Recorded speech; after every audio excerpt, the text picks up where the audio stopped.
ஒருவர் குடும்ப தலைவிக்கு 1000 சொல்லுது ஒரு கட்சி, இன்னொரு கட்சி 2000 சொல்லு. நம்ம கட்சி என்ன கேக்குது? இதுல இழக்கிற பணத்தை எங்கிருந்து எடுப்பீங்கன்னு கேக்குது. எங்க அம்மா 2000 கொடுங்கன்னு கேட்கல, 1000 பத்தல இன்னும் 2000 கொடுங்கன்னு கேட்கல.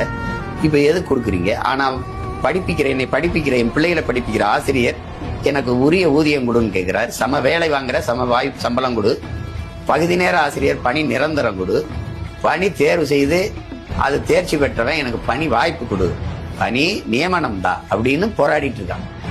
இது முக்கியமா அரசு உயிர் காக்கும் மருத்துவர்கள் எனக்கு உரிய ஊதியம் தான் பத்தல, எனக்கு ஊதிய உயர்வு கொடுன்னு வீதியில் போராடுறான். செவிலிய பெண்கள், சேவை செய்யற செவிலிய பெண்கள் இருக்காங்கல்ல, செவிலி தாய்கள், அவங்க வீதியில் நிக்கிறாங்க. நர்ஸ் அவங்கள நீங்க கவனிக்கல. விளைய வச்ச நெல்லை நீ கொள்முதல் செய்யாம வீதியில போட்டு முளைக்கி விட்டுட்டேன்னு விவசாயி வீதியில் நின்று வேர்வை சிந்துறவன் கண்ணீர் சிந்திட்டு இருக்கான். அதை நீங்க கவனிக்கல. ஆனா இதுல இப்ப இந்த 1000 கொடுக்குறீங்க, இதுக்கு 9000 கோடிக்கு மேல போகுது. இதுல பல ஆயிரம் கோடிக்கு மேல போகுது. மொத்தமா இந்த மாதிரி கொடுக்கறதுலயே ஆண்டுக்கு 12000 கோடி. இந்த பணத்தை எங்க இருந்து எடுக்கும்? இப்ப இந்த மாற்றுங்கிறது எது வருது? இது ரெண்டு ஒண்ணு இந்த ஒரு கட்சி இது இப்படி சொல்லும், ஒரு கட்சி இப்படி சொல்லும். ஒரு கட்சி பெண்களுக்கு இலவச பஸ்ங்கிறோம், ஒரு கட்சி ஆணுக்கும் பெண்ணுக்கும் இலவசம்.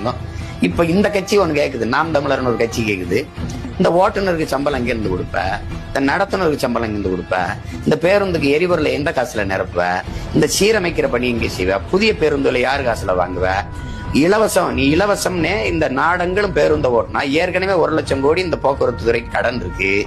இதுல மொத்தமாவே இதை மூழ்கடிச்சு இந்த இலவசமா ஓட்டிட்டே இருந்தீங்கன்னா இது எங்க ஓட்டி நிறுத்துவாயின்னு ஒரு கேள்வியை கேட்கும். உங்களுக்கு புரியுதா? நாங்க என்ன சொல்றோம், பஸ்ஸ பேருந்தா வாங்கி நடத்து, நாங்க ஒரு நியாயமான கட்டணத்தை ஒரு அளவான கட்டணத்தை நாங்க கட்டுறோம். ஏன்னா இலவசம் என்றால் எதுவும் பொறுப்பற்று போகும்.